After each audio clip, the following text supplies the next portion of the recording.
This is the One Piece Podcast, episode 777 for the week of July 10th, 2023. My name is Zach. And my name is Ed. And my name is Steve. And on today's episode, we've brought three calamities with us. So if there's any issues that you're experiencing, you could blame these three. We have Bill Butts, the Drought. Bill. What's good, baby? Great to have you. We have Major Attaway, the Plague. Zooming, baby. What's good with it? Good listen. Anyway, and we have Gabe Kunda, the Wildfire. Hi, everybody. Hope you're doing all right. Hi, kid. Almost thought people are gonna have to adjust the bass settings. But, thanks, Bravo. I've been really, and I think you guys as well, really excited about this. It's been a very, very long time since we've had like multiple voice actors in the same room, particularly multiple voice actors who are all. I guess all three of you don't get to interact a ton, and I know you don't get to interact in person. But I'll go around and just like, how did you land the role of your respective characters? Gabe, I'll start with you. Yeah. Oh, yeah. So mine was kind of like, I typically with these things when I'm trying to, going for a role or whatever, I'm typically auditioning.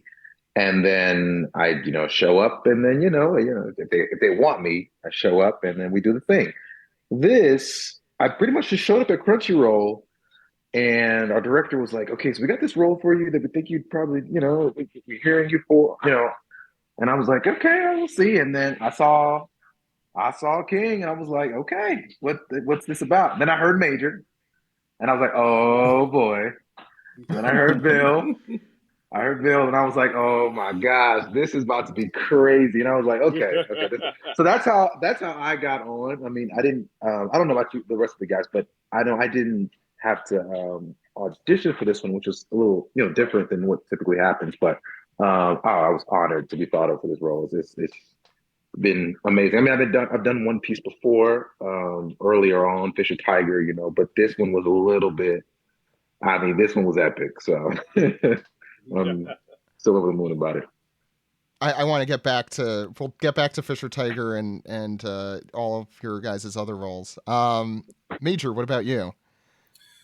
Yeah, well, I was hesitant to audition for this round of characters because I voiced someone else in One Piece, Yoroge, and I remember a couple of people reached out to me and said, "Make sure that I audition for this one," and of course, I didn't know what that meant. But as I was going through the characters, and I read King and Queen, and I was like, man, I really like these two. But Queen required me to sing and required me to sing funk music for the audition. I said, oh. I said, there is not a person alive at Crunchyroll who is funkier than I am.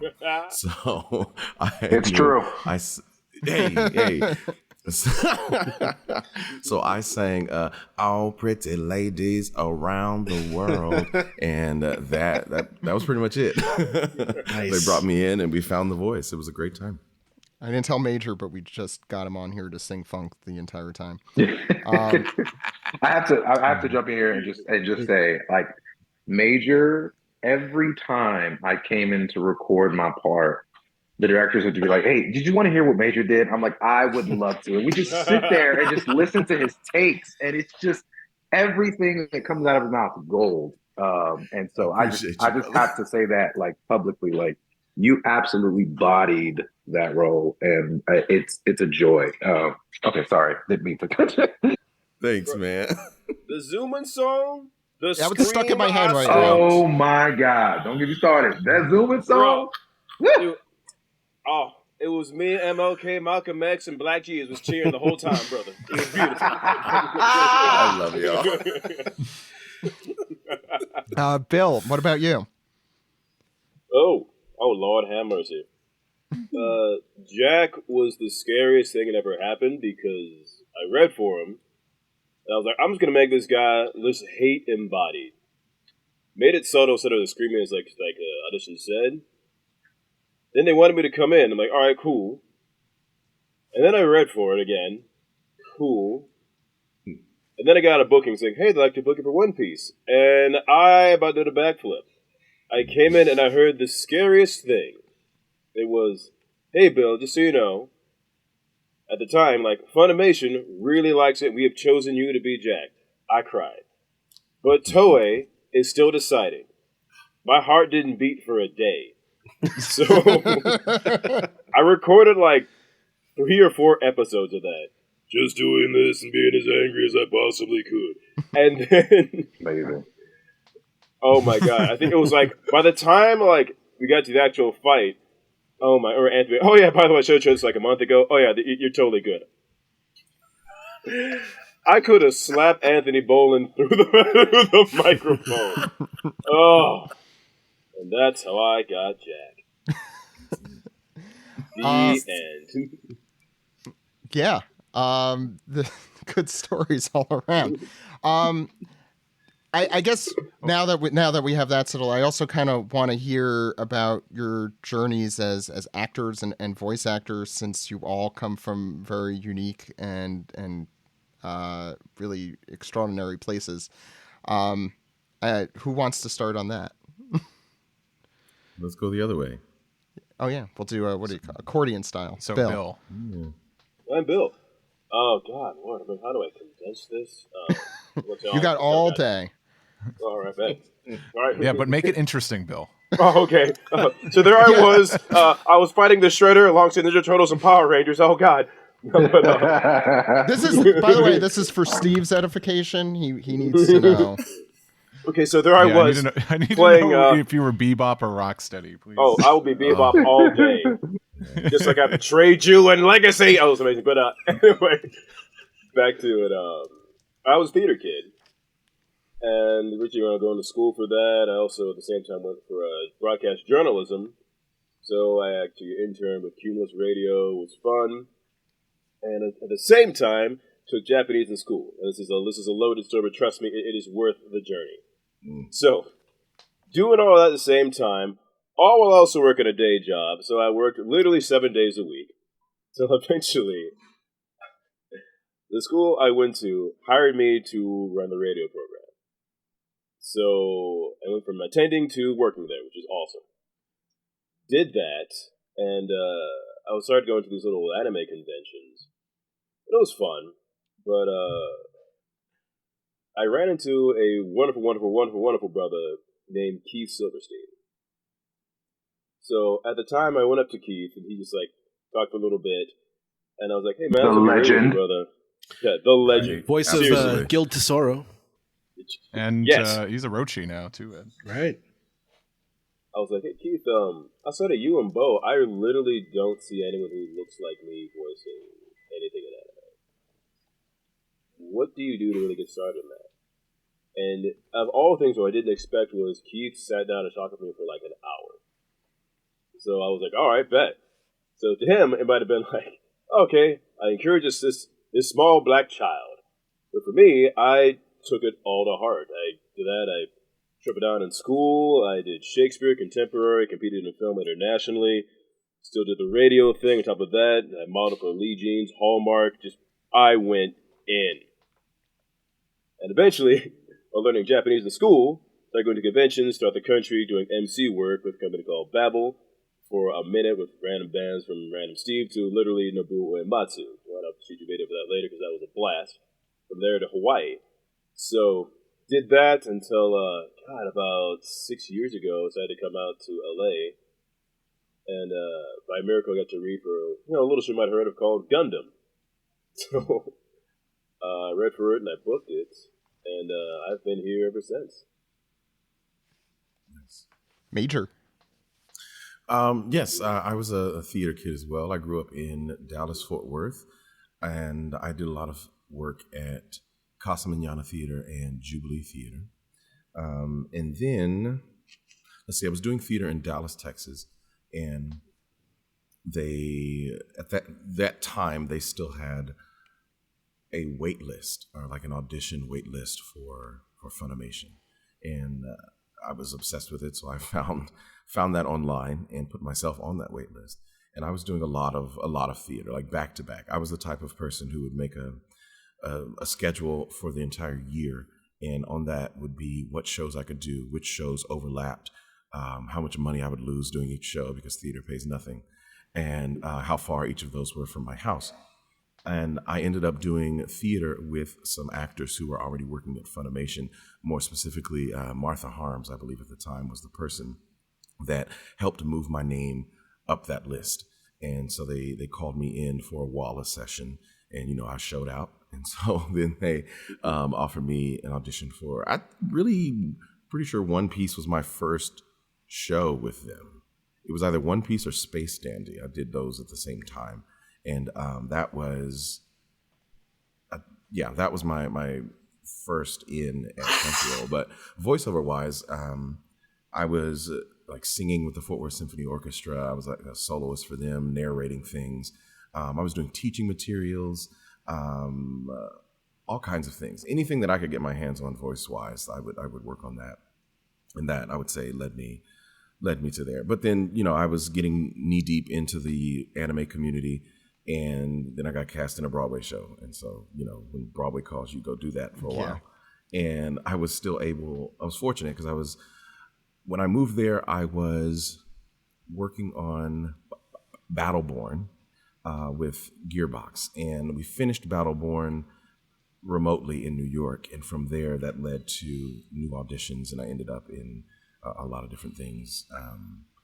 Now I'm doing all kinds of German cartoons and all these different things from New York, but also it led me to Pokemon. And so now I'm in that. So it's a great time to be alive. So yeah, that's the short version of how I got here.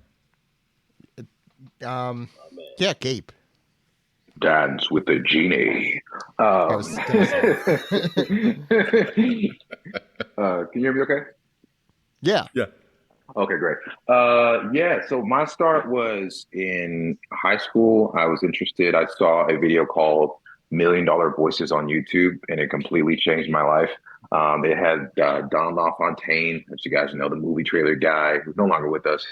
A bunch of other greats kind of doing movies. I mean, they were showing their lives doing movie trailers. And I saw that. Again, I had no idea what voiceover was. And that was the thing that was like, I want to do that for the rest of my life. I didn't want to do like animation or anime or anything, video games. It was just that. And so I was a sophomore, chased it like through high school. I was a huge choir kid, which meant that you were also a theater kid, which also meant that you were also, doing some of the one act plays and all that stuff. So it's just like, choir just kind of opens the door there. But did that. I went to university for music education because I love choir so much. I wanted to major in in choir if I could, and music ed was the closest thing to it. Alongside that, I was doing some voicemail stuff, mom and pop shops, explainer videos, like you reached the phone call, the voicemail of, that kind of stuff, just a little small stuff. And then like got into the middle about our junior year and I started doing like impression videos on YouTube because I thought that was kind of the way in and I could get recognized by that. And it was really cool. I was able to get some notice from Gladys Knight, Tyrese Gibson, some other like notable people. They were like, Disney, you have to hire this guy. It never happened. But it did happen like later on, but like it didn't happen during that time. And so I had a conversation with a voiceover friend of mine who said, hey, listen, if you really want to do this for real, you should create a voiceover demo, send it to an agent and, do the real thing, do the real thing. And so that's what I did. I did a little bit some training and I was very enamored with just voice acting in general. And so I would sit there and listen to like commercials, movie trailers and video games and just kind of transcribe what I heard and try to copy it. And because I do music, it's really helpful in doing that. And so because I didn't have the money for a lot of the coaching sessions, I would just sit there there was a website called iSpot TV where it just shows all the commercials that are running and stuff. And I would literally just copy what I was hearing over and over again into the microphone until like I got it to a point where I felt comfortable auditioning. So I was doing some auditioning on like pay to play sites. And then I finally was like, okay, I got some money together. Let me make a demo, made a demo. and sent it to an agency that I had been looking at since I was in high school. And they called me a couple days later and they were like, "Hey, dude, you sound great. We want to bring you on and see what we can do together." And yeah, that was 2017, and I've been doing it full time ever since. Crunchyroll and Funimation, I started that. It's funny, I did that before I got the demo situation. I sent, which boys and girls, I wouldn't do this at home if I were you, but I sent a demo, like a make a mashup video game impression video thing to a director who I had no idea what his email address. I just guessed his email address, literally guessed his email address, sent it. He replied back with some characters for Non-Baka. It was my first show. And then that's how I got into, doing anime. But long story long, that's how I got into VO. Steve, how did you get into VO? Started a podcast. I don't think I'm in the rotation here.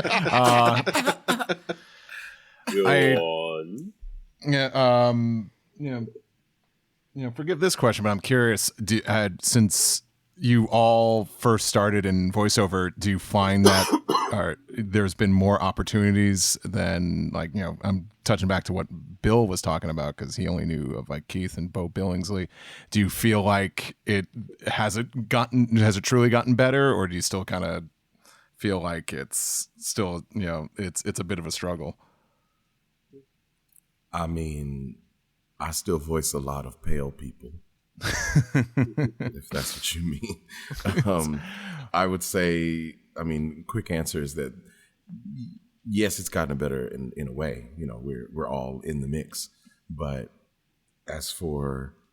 personally, as for some of the stories I would like to see told, or at least I'd like more imaginations, visited and things like that. What do you guys think? I think we've made a good first bit of steps. Yeah. Honestly. Yep. But just being real, I think we've got a long way to go still. And I'm looking forward to see where it goes, for real. I can't be like, how dare they? But this is all just progression. Yeah, I'm right with you. I think there has definitely been, and when I was doing 2016, when I was doing it, I was like, all right, I want to see how many of us are in here. You know what I'm saying? Yeah. And it was definitely some for sure, but I think in comparison, it's definitely.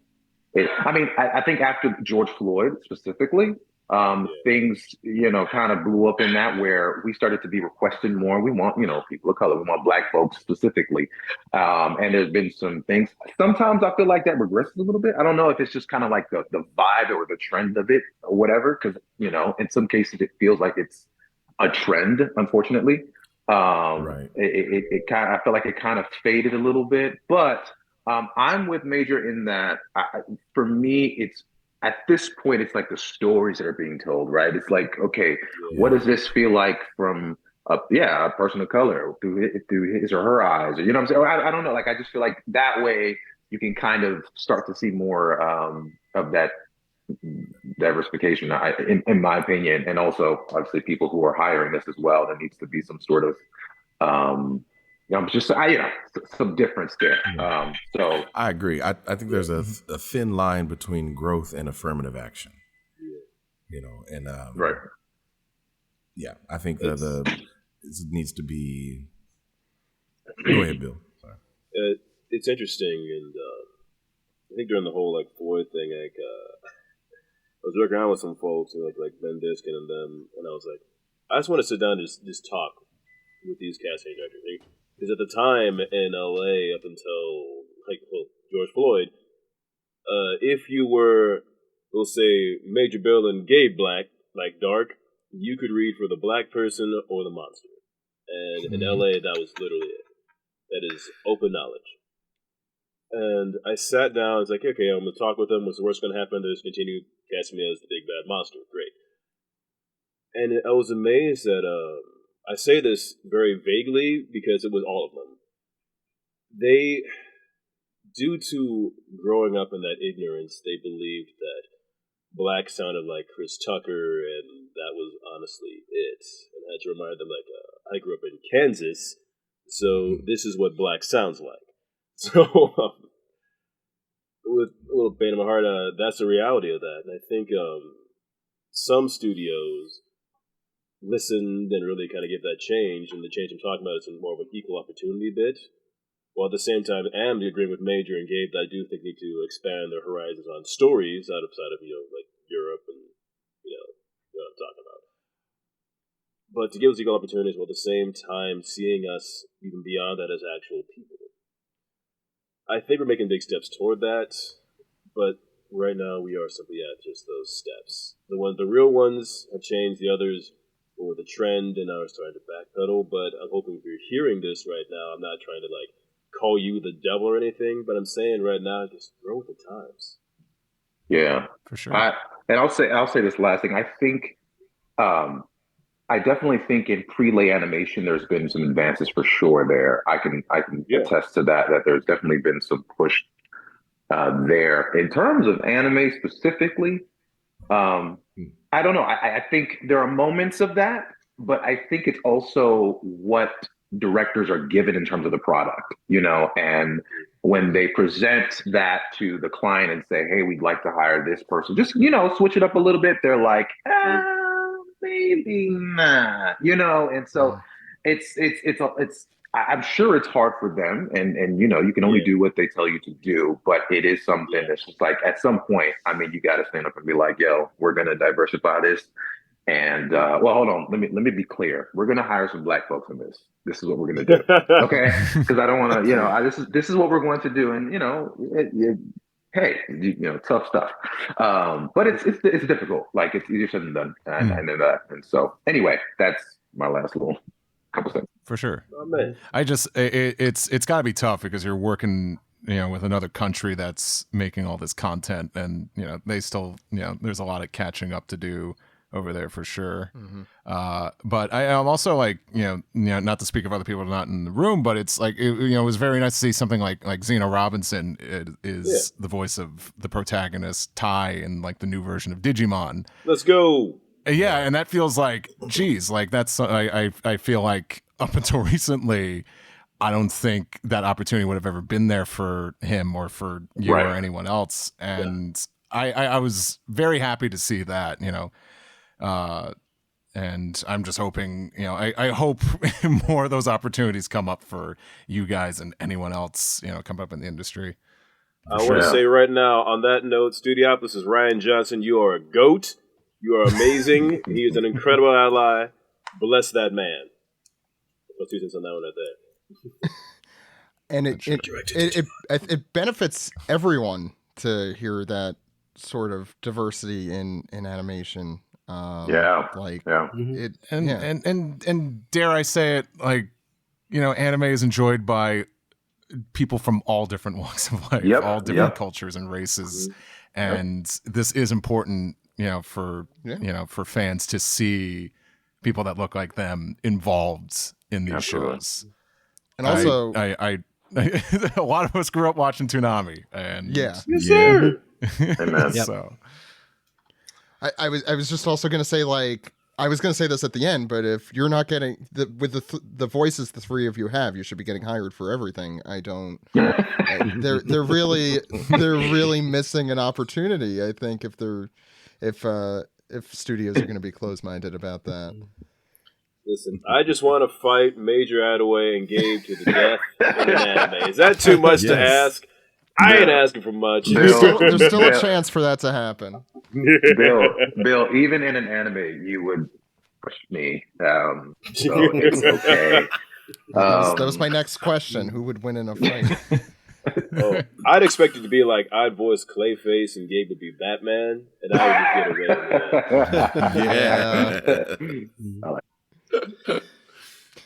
I support it. Who would win in a bass contest? I could see. I see what Bill can. They're bass in the voice bass.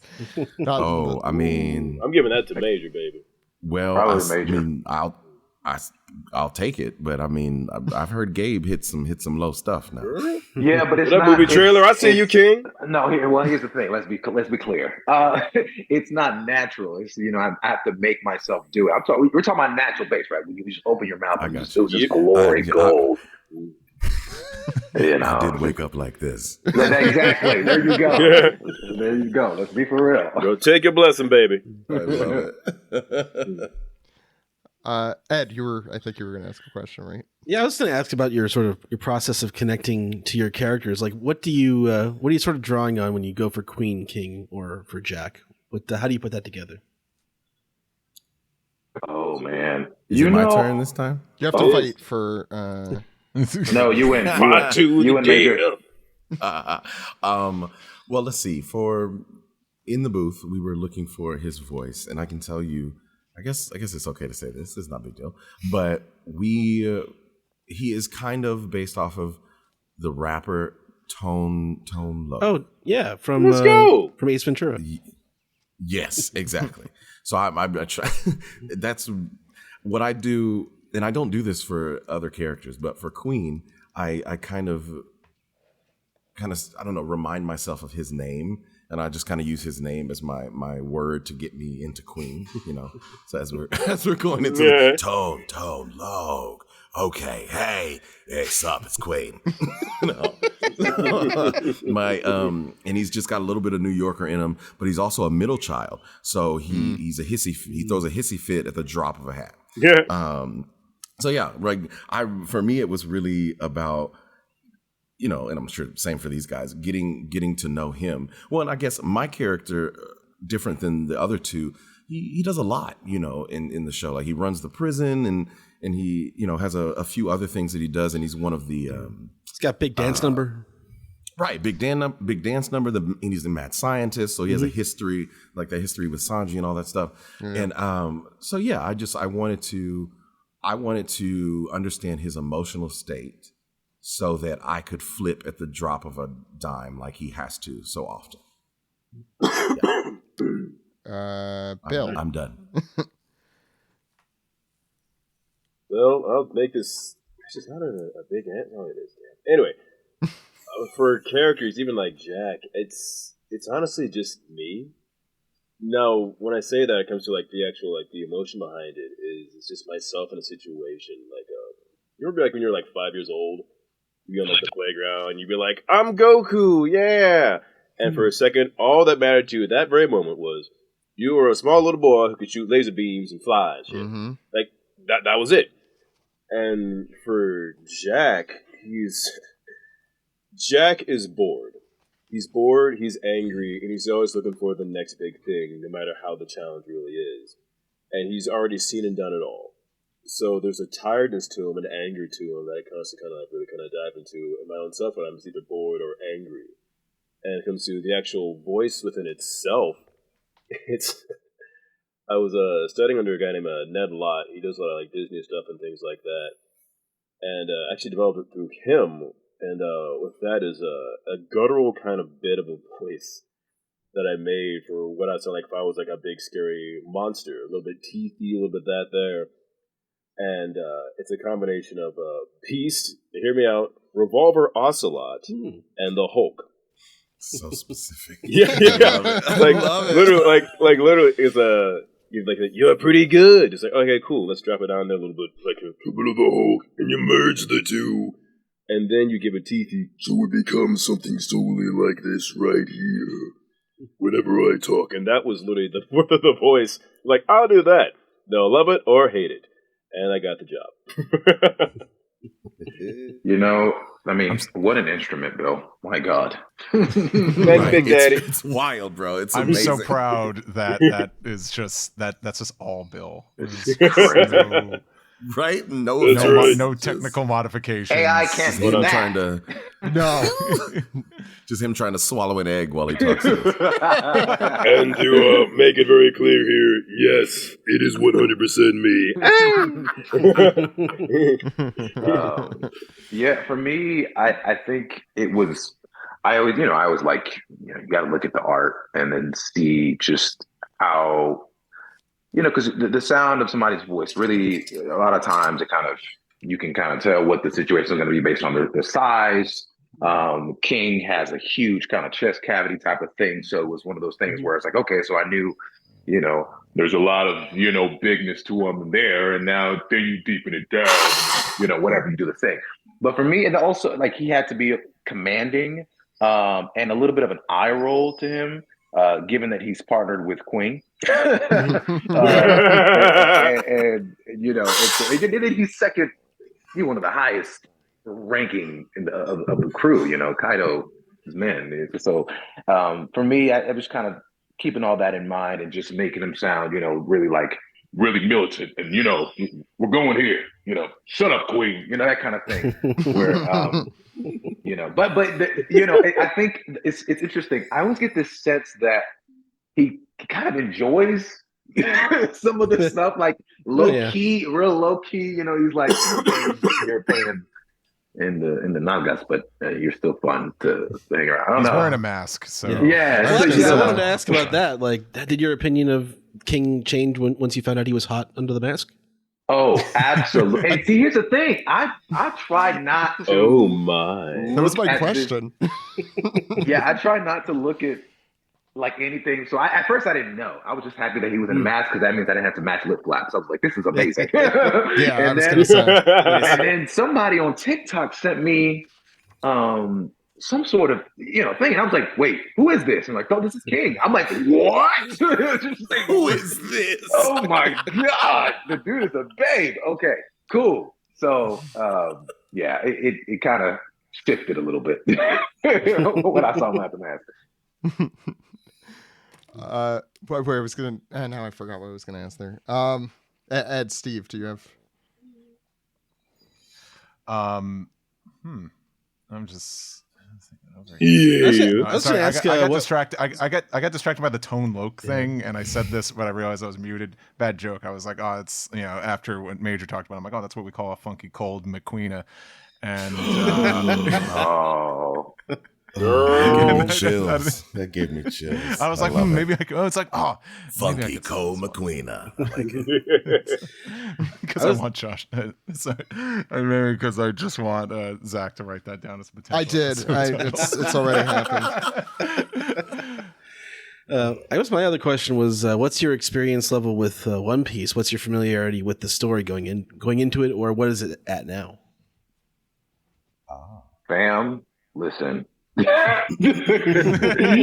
know. I was just about to say, like, the way I only know Masin and maybe obviously the art, because you know our great director. I work with Anthony a lot, and you know he definitely does a great job of giving us the background. But there are some parts I was like, I wonder what happened before this, and then I go research. I'm like, oh no! But then I got to watch this episode, 1,500 episodes prior to this. I'm like, you know what? I'm just gonna focus in my world and be present. Bill, how about you? Oh, sweet black Jesus! I'll be real with you. I thought I was a big One Piece fan. Have one conversation with Steve Urkel. Like, you know what, Bill? You're okay. You're fine. I guess I like the show a little. Damn. Well, you can't compete. With I had a. I'm sure we can. I had a goal of catching up to Queen before we did this podcast. I've been watching the dub, and I am at episode 831 today. Wow. Very good. So man. I have watched that many full episodes. Wow. I thought you were setting us up for a bit here. Me too. Yeah. I am serious. Now I will say I did skip a couple filler episodes. That's because, you know, that's fine. Knee deep in it like I am. Yeah. I was like, I need a break from something. But my plan is to do a watch through, you know, like on my YouTube or whatever with once I get to Queen and just watch all his episodes and review and all that stuff. But I love the show, to be honest with you. I think I would have liked it either way because I'm a fan of pirates. So any anime that's about pirates, I was going to be interested. But yeah, I think it's silly and it's a lot of fun, and I like a lot of the characters, and it just makes it cooler that I know so many of the voices I'm listening to. That's really cool. Where does the fascination with pirates come in? I'm curious. That's a good question. I think I like. This is strange. I guess I like situations with swords. So like medieval fights, you know, King Arthur, if I wanted to live in a castle when I was a kid, and if not, I wanted to live on a pirate ship, and or a pirate ship shaped like a castle. Well, one of the two. There are those, as you probably know of by those, this point. Yeah. Yeah. There you go. So yeah, no, it's just the idea of swashbuckling is just exciting to me, I guess. I haven't heard it put that way. And I feel like because Major's 800 episodes deep in, I'm just curious if there's any standouts from the series that like you've kind of attached to any characters or any story arcs. Oh, Enies Lobby was amazing. Mm-hmm. And that the Doflamingo fight is crazy good. I love how annoying he was for them. Yeah. But I will say right now, Whole Cake tops everything. Like, oh yeah, that's I'm up your alley. I'm a fat kid. Yeah, I'm a fat kid, and Not there's because cake of everywhere. I'm like, the oh, the singing. I mean, the acting is great. The singing, yeah, that's fun too. No, I love Whole Cake Island, and because of the action, that it's going through. I also like the fact that every person on the team has like, I want to say like a special power. That's obvious, but like something that is so unique to them. I like the fact that Usopp is a sniper. I think that's cool. And that he's literally saved the day a couple times. I think it's great. And I think Frankie should fight Queen. I think they missed the boat on that. They did. Yeah. Yeah, we always thought that was that could have happened, but yeah, very similar. We had a lot of cyborg predictions for matchups that didn't end up panning out, I think. Bill, how far along did you get on your watch through? I think I remember you telling me you were making progress at one point. Yeah. Now, I don't mean to be that guy. He watched 300 episodes. 1,000. Oh. What?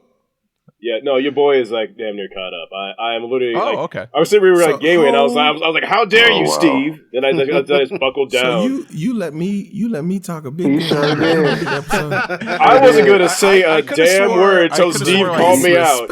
Major, he did. I heard him snickering back there while you were talking too. I was like, "What's going on?" Oh my goodness.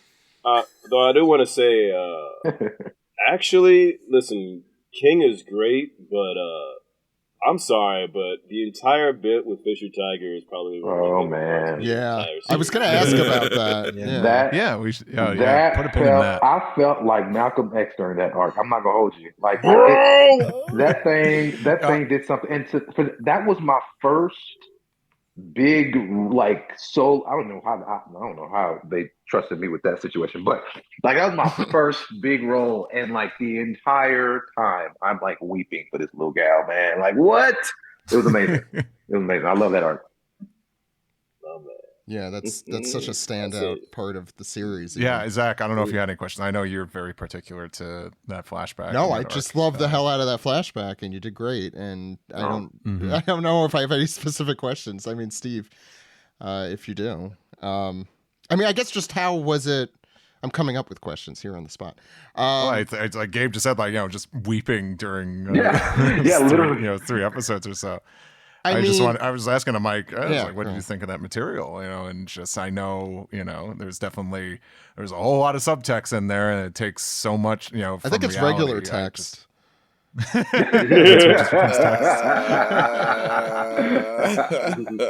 No, it was really deep, and I think Joel McDonald, who was our director for that, we had a lot of conversations about that and how it really does mirror our world, and yeah, it was great. And then you get to the part where the dude is laying on the table and he's on his I just spoiler alert, his deathbed. And I'm like, oh my god, this is too tough for me.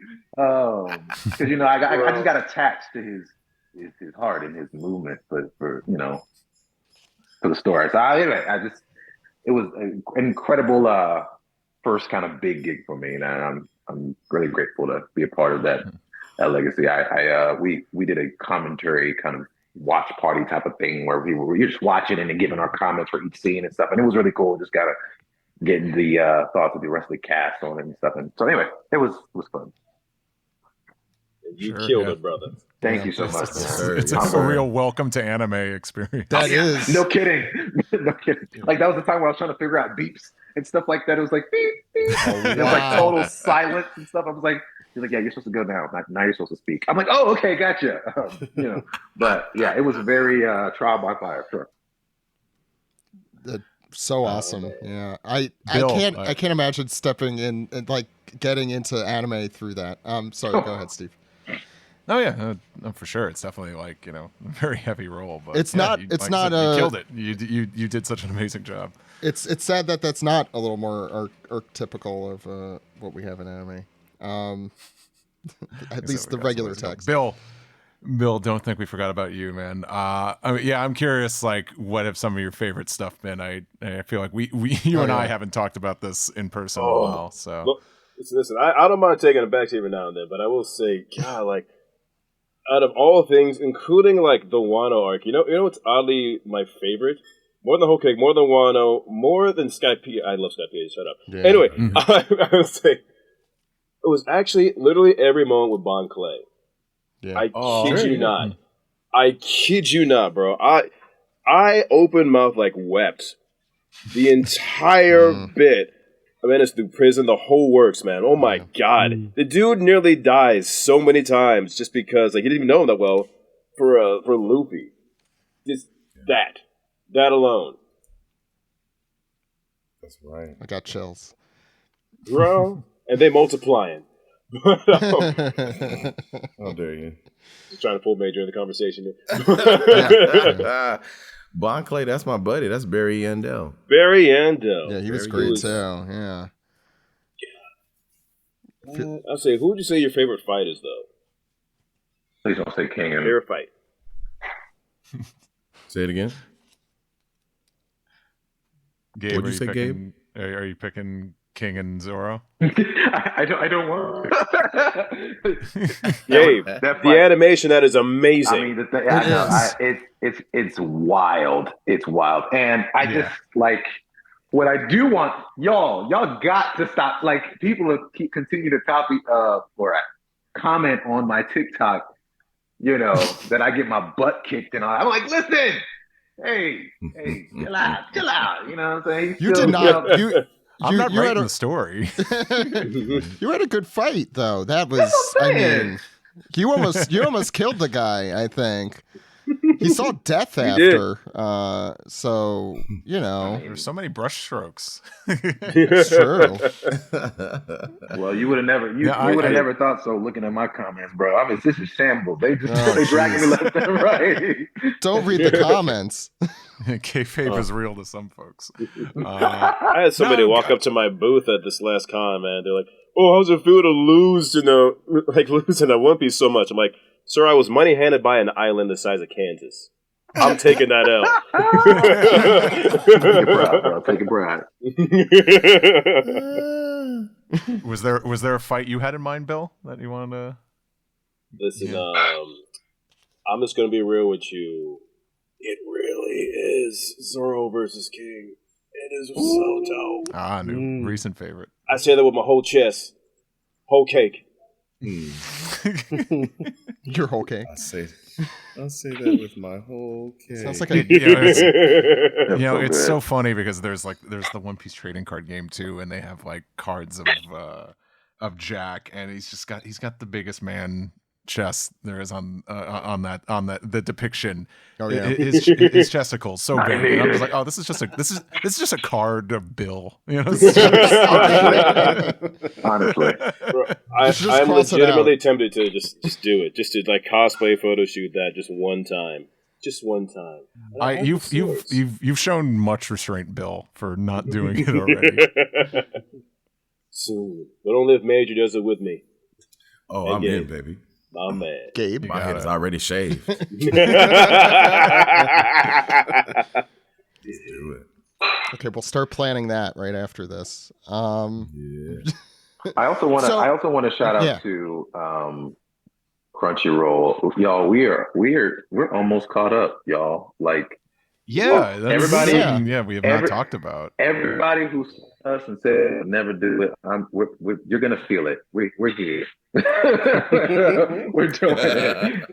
It's amazing because people are like, "Wait a minute, are they caught up? Are they catching up? How did they do this?" Absolutely. Shout out to the directors at Crunchyroll. One of our fans put together like, and I love this because I'm a data nerd, but like a graph of how quickly, basically, you guys have been catching up in the last, I guess, 3 years, and it's really incredible. And it's I can't imagine the amount of work that everyone had to do to get that done. Throat coat, baby. Right? Really, I was like, there were some days where I did 6 hours of Queen. I was like, those Woo. were Wow. Woo. Don't talk to me after that. Right? Bill, I imagine that even, I mean, all of your guys' voices, I assume that's a lot to catch up on in a day. Bruh, this last big fight I've recorded against 2 individuals recently, speaking vaguely. Yeah, that wiped me out for a couple of days of vocal rest. I regret nothing. That's right. Nor should you. And I mean, you guys kind of talked about, the King and Zoro fight. The animation, I'm for those of you who are, well, I guess Bill, since you've recently gone into like episode 1000, has just been so stunning. What have you, has it been a different experience going through the more recent stuff as Jack versus back in Zoe? More screaming. Okay. I'm sure also. Okay. I was saying, like, because we're talking about just the speed up before. I think maybe this is, more so for Bill and Major. You guys have voiced other characters, and they might show up for a line, and then you won't hear about it for like years. And I'm hoping it's I'm like curious if it's felt more like a positive thing where you're constantly hearing from Crunchyroll or Anthony, Emily, whatever, just like, hey, we need you for another session. I'm sure it felt good.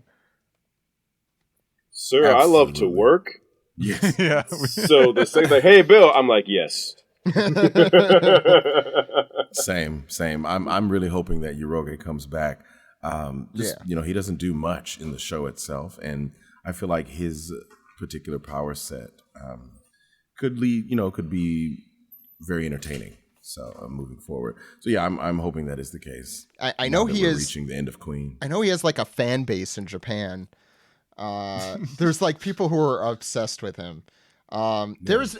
It's One Piece. All of your characters are going to come back in some capacity in the future. I guarantee you will have more work in One Piece.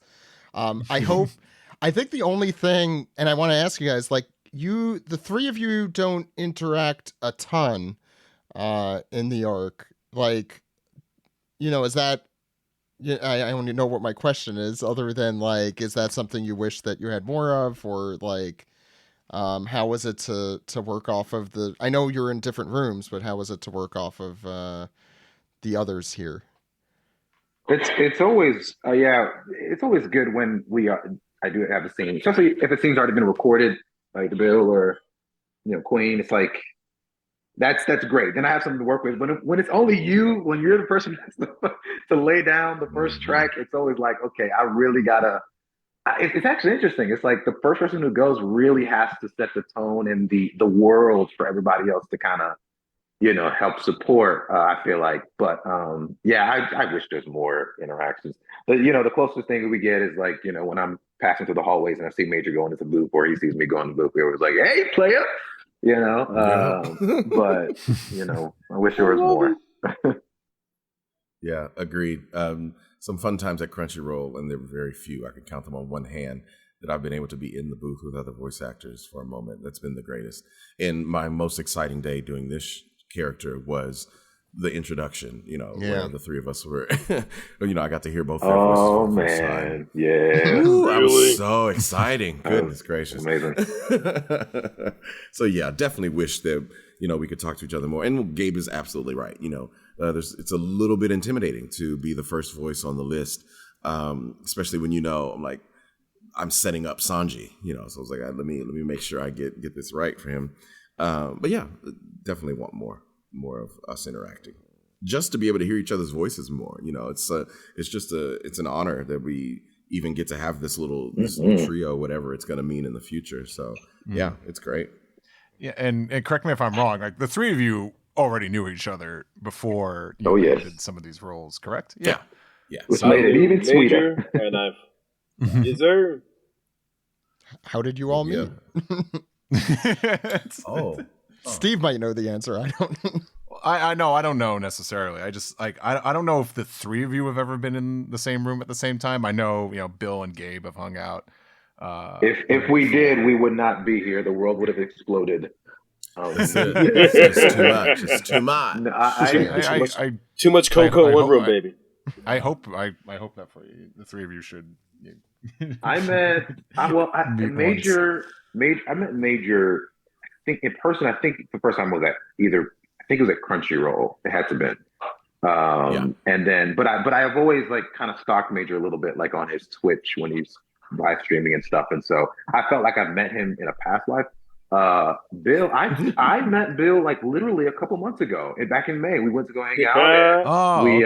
We had I think a little snack or something together, and we just chopped it up. And he gave me the okay.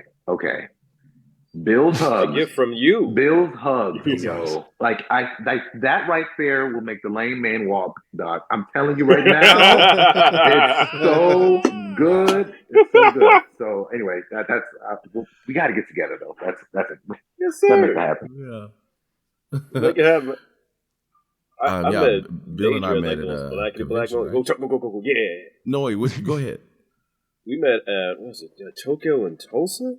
I think so. Yeah. It was almost 100 years to the day of them burning down Black Wall Street. It was like me, you, I see here Marcus and Danny, all at those guests of the convention. That was a powerful moment, man. And we were staying on Black Wall Street too. That's yes, sir. Yes, sir. Yeah. So yeah, it's been great. I also have stalked Gabe in the past. We shared a role together back in the day. When I left for New York, I was doing Fairy Tale, and I was recording Arcadios. And I think that based on scheduling or whatnot, I just couldn't finish it, and so they hired Gabe to take over. Which was one of the most. I'm sorry, I don't mean to interrupt you, but it was one of the most intimidating. Like because Major's name was ringing through the hallways of Funimation, and people knew. I knew, and so they were like, "Yeah, Major was not able to come in. Would you mind kind of doing?" And I'm like, "Are you serious? Right? I'm doing what?" And mind you, this is what a couple of maybe a year into me doing anime, maybe. Yeah. So I'm still not comfortable with the medium as much because I did one role and then I was doing like bits here and there and wall and stuff, and then another situation like this. It was just very intimidating. And I never got a chance to talk to you about that, Major, and whether your blessings were indeed given. But it was a very it was okay. Good. Thank you, God. I honestly thought it was really cool, to be honest with you. How many times can I say honest? Once before, I have shared a theatrical role with someone where I could do the first 3 weeks and they had to finish the last of the run. So no, I think it's like a brother bond that is very unique because it's not a common thing for people to be able to do that, and to also know the person in any capacity. I get auditions for voice matches all the time, but I don't know Jack Black, but they think I sound like him. You gotta meet him. So no, I love it. Yeah, you got to. I'm curious if this is my opportunity for a segue here. Please do it. Major, you mentioned about going to New York. Was this for the Aladdin show? Yes, sir. Okay, I feel like this is a really cool tidbit for people that don't know, but Major, plays the genie in the Broadway production of Aladdin. I did. Go ahead. Sorry. Yeah, no. I would love to hear about how that came about. Legend. Because I knew you from just some voices that you did in the anime at the time, and then when I found out, I'm like, oh hey, Roge is the genie. That's badass. I would love to hear the story. The giant billboards of Yarouge all over New York City. Right? Oh. Yeah, okay. I'll give the abridged version. Yeah. So we're doing musical theater, and like I said earlier, I was a person that was doing it back to back. My goal was to always work and to always get better at the craft, as opposed to, I was never really worried about who was watching it or where I was doing it. But I did a show called Hands on a Hard Body in Dallas, Texas. And that show was written by Doug Wright. And he's also from Texas. And I didn't know that at the time. So he came to see our Southwest regional premiere of his show. And afterwards he asked me, he says, Major, what do you want to do? And I said, I want to be the genie in Aladdin on Broadway. That was very specific with what I wanted.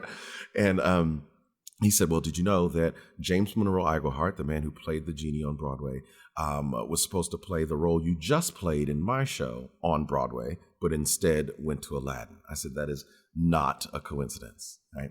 So that day I shared a post on Facebook of me hugging the Nissan hardbody truck that the show was written about. And I claimed my time in Aladdin then. I told them, I said, tell James I'm on my way. And then after the show, we went our separate ways. Doug sends me an email and says, Major, I just had lunch with a friend of mine, Thomas Schumacher, who is the head of Disney Theatricals. Dropped your name because he was talking about auditioning new genies. And she says, I don't know what'll happen, but just letting you know. 2 months later, I get an audition packet from Disney, and they say, we don't know who you are, but learn this. I said, okay, great. And then they announce auditions for September 15th, 2015. And I reach out and I say, hey guys, I can't make it, but please don't forget about me. They said, no worries. When it's time, send us a tape. I send them a tape. They call back in an hour and they're like, hey, tape looks good. Why don't you come next week for final callbacks for the Broadway show? And I was like, what? I said, I have to do this symphony thing. I can't go. And so they said the head of Disney will be there, plus the director, Casey Nicholaw, so you should come. So I give away my symphony gig, and Disney flies me up, put me in a hotel. I see the show with 5 other guys who could, be my family members. And then we spend the next day auditioning, a full day of it. I auditioned for the small group, then I danced for the small group, then I auditioned for the large Disney group. And at the end of the day, they called me and they said, how would you like to join the cast of Aladdin on Broadway? And I was like, oh, great. And they said, we need to help you get in shape to fit in the hole, because the genie comes out of a hole in the stage. And so they sent me to The Biggest Loser, essentially, like not the TV show, but they have other places that you can go to get in shape. And so I went there, and I was supposed to lose 35 pounds in 15 weeks. I lost 50 pounds in 10 weeks, and they said, please stop, eat a burger. Wow. And they sent me back. Hey, they sent me back home. And then I was supposed to start rehearsal in March of 2016. They called me back a week after they sent me home, and they said, we need you to move to New York next week. That was January 6th, 2016. I started rehearsal a week later, and I made my Broadway debut as the standby on March 20th. What that means is I not only covered the genie role, but I covered 2 other roles as well. The Sultan and Babkak, which is one of the friends that they wrote back into a place, Abu, because you don't can have a monkey on stage. That's gross. And then about less than a year into the show, James comes to my dressing room to tell me that he is leaving the show. He says, Major, I'm going to Hamilton, just letting you know. And I had asked the universe, I said, I need, my current job was to be paid to watch this Broadway show and be his backup if anything goes wrong. Now, I was like, now that I understand this, let me do it. I need 8 shows a week. I need to show these people I can do this. So when they announced the tour, I asked for the tour. And they say, well, Major, you can either open the tour or you can take over the Broadway show less than a year after moving to New York. And so in 11 months since my arrival, now they're putting my face on buses, y'all. Yeah. And I'm like, what is going on? So yeah, that's the short version. And then from then on, I did over 1,500 performances of Aladdin in the next 4 years. Right up until the pandemic. I had no idea I was looking at your face that entire time. Yeah, it's so crazy. That is amazing. Yeah, wild stuff. Yeah, no, it's such a great story. Yeah, I tell people Disney taught me just enough to be dangerous. It's Queen all along. That's it. How am I supposed to transition back from that, Steve? My bad. Thank you for asking. You could. Yeah. Steve. I was going to say, I'm like, has anyone else been on a bus before? Feel free to share. I've rode on a bus before. I've rode it on some. Yeah. No. No, my face hasn't been on one. Anyway, I was also going to ask, and these are the usual questions we have. I know Gabe, you're not completely caught up. Like I don't want Bill and Major to hold it over you. But I ask usually. Oh, I am. It's hard because he's the tallest of the three of us. You really all do have that sibling energy right now. So we usually first ask, who is your favorite Straw Hat pirate? Jinbei. Brooke. Yo, I was actually gonna say Jinbei. Let's go. All good answers. Ed, you want to ask the next one? If you remember. Yeah, what's your favorite non-Straw Hat character? And you can't choose your own. No, yeah. Oh, well, I gotta go. So, actually, Bon Clay. Nice. Bon Clay's great.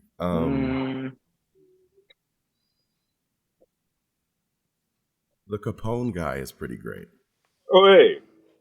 The things that his body can do are really The Living Fortress? And he's got a pirate ship that looks like a castle. That's what I was going to say. Yeah, he's living your the real- dreams. Living the dream. Capone, he's married with a kid. He's got a giant castle I didn't say all ship. that now. I didn't say that. Zach, you can't be like putting the things you want out of life on them. I want to live on a giant castle ship with my son and my wife. I want to sleep in a big castle with my wife. Exactly. Thank And you. I am that castle. Wait, what? I should not have Who's your drank Gabe? while you said that. Yeah, Bill. I forget. Gabe, did you have a Gabe, have a choice? No, I don't have anybody, y'all. I don't have any. It's not good. It's okay. You could have said Queen or Jack, but you know. No, not at all. Not at all. Well, hold on. It's Big Mom. It's Big Mom, right? Say it's Big Mom. I mean, she's the most looking. Or wait, hold on. Is Big Mom do we know Big Mom's pronouns for real? Oh. I think she's a she. Yeah, I Okay, think. okay. I don't Okay. think she said any. Her pronouns are queen. My pronouns are jacked like my abs. Please help me. I I knew go it. with Big Mom. She's a lady. She's a big lady. You know, it was cool for me to run across a character named Aladdin while watching the show. Oh yeah, that's Oh true. yeah. Yeah, I almost wanted to reach out and be like, why didn't y'all cast me as him? That'd have been real funny. They needed to cast the person who played Aladdin in the Broadway show as Aladdin, Yeah. I assume. I don't know if Disney would go for that, but Why not? Disney is notoriously not litigious. Anyway, the third question I believe we usually ask is, what is your favorite story arc in One Piece for Bill and Major specifically? I think Major, you answered that question. Bill, I don't know if you did. Actually, it was. There it is. there you go. Oh. Pressure's on, Bill.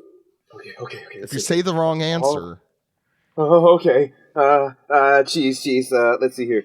Mine would have to be my favorite arc. Arlong. I know why I'm blanking on the name of it, He but said you know what Arlong. I'm talking about. It's quite literally the entire prison arc, even with Impel Down. Impel Down. Impel down. There it is. Yeah, Down. that entire bit is That by one's far my fun. favorite right there. It's a good choice. Especially Nico Robbins' "I Want to Live," bro. If you don't cry at that, you Yeah. have no soul. Oh, you're so right. Yeah. Oh my gosh. I don't know if That's this was. I don't know if this was Gabe forcing a choice on Bill, but I don't know if Gabe was giving a shout out to like the Arlong arc. I sure was. I didn't think you were. Yeah, I it's- sure was. I'll be really like I love the Arlong arc, and every time I do like a diversity panel, I literally talk about it because it's just like such a good parallel to society, especially when it comes to that topic.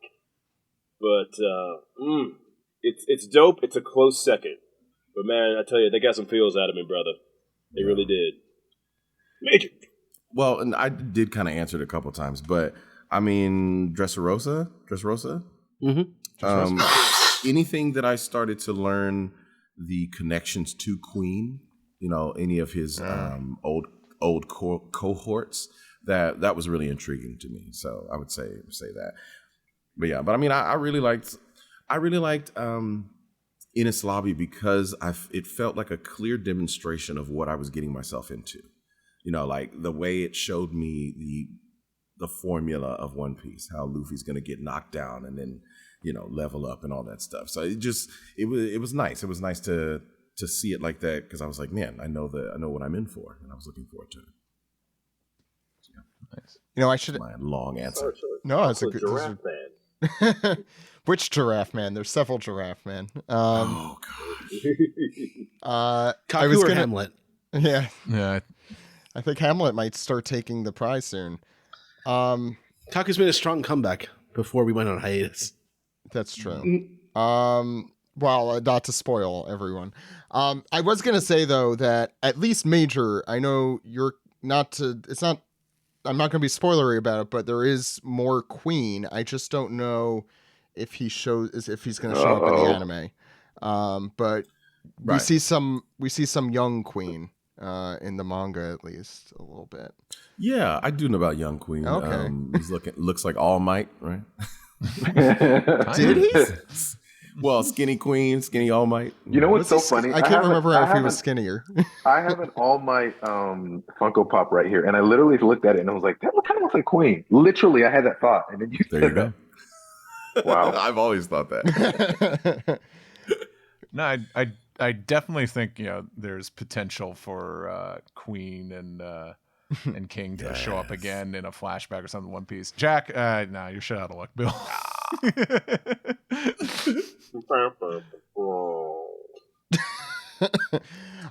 Yeah, well, and even after Sanji, even after the fight with Sanji, I mean, until I see Queen's corpse, I figure he's got more to talk about. No, yeah, that is One Piece. Like, Yeah. you gotta confirm that several times over before they're definitely dead, or this is a new question I want to ask generally, but is there like a moment that was most emotionally impactful that you haven't talked about yet in One Piece?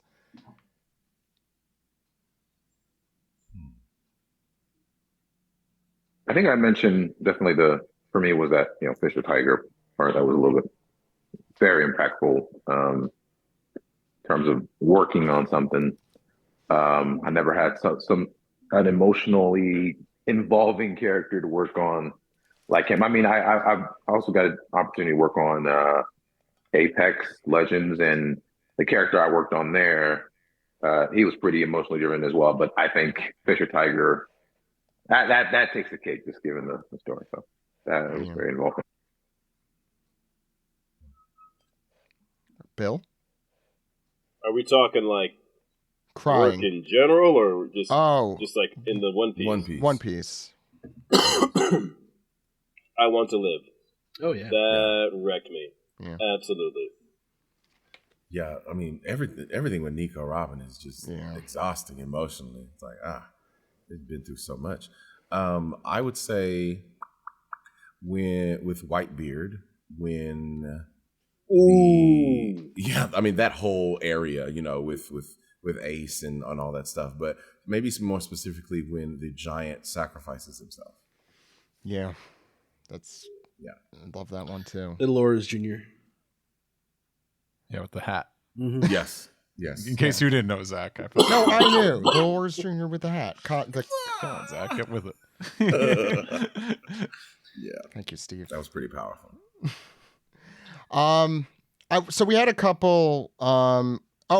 Sorry, there was one more question from that. Who's your favorite antagonist?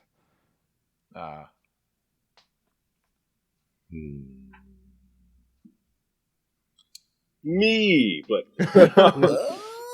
You're all antagonists, so this should be right up your alley.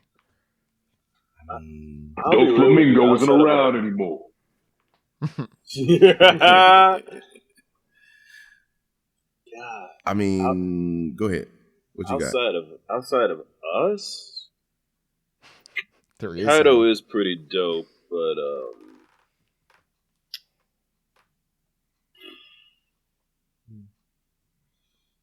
I mean, if we're talking like fun to watch, I have two. I like Gecko Moria okay. and Blackbeard. Okay, I like that figure Blackbeard was a little power hungry. I like that. The fact he's got like multiple fruits. That's is the amazing. craziest thing to Yeah. me. Yes. I'm So like, how are you cool. gonna fight a man who can punch reality? Okay, you can make. Wow, you were just straight up broken, bro. That's it. You can punch reality and suck out anything out of reality. That is a little broken. Yeah. Oh, and what's the guy that with the sword that Zoro can't beat when he first meets Oh, him? Das What's his Bones, name? Mr. One. Or Is that the That's one? it. the guy. No. Wait, he has a sword Mihawk. or Is that Mihawk. his name? Mihawk. Yeah. Mihawk. Mihawk's good. I don't know why I went straight to Mr. One. But Okay, now hear me out. Mm-hmm. He's not cool, but I love it every time he's on the screen. That is Buggy the Clown. Oh God, Buggy's great. Yeah, I was gonna say. I think Yeah. He's more Buggy's powerful cool. than I ever. don't know. He's more I- powerful than ever. I don't know. I don't know what you're Ted. talking about, Bill. I love Buggy. Like the day is long. Who are you to You know, doubt like, El I- That's Buggy? Yonko. I couldn't stand Bellamy. yeah. Oh God! Deservedly Get so. the- No, but Just that's gonna a jump good, on the man outta walls. here. that's a good villain. Is the one you want punched in the face, and then does get punched in like- the face.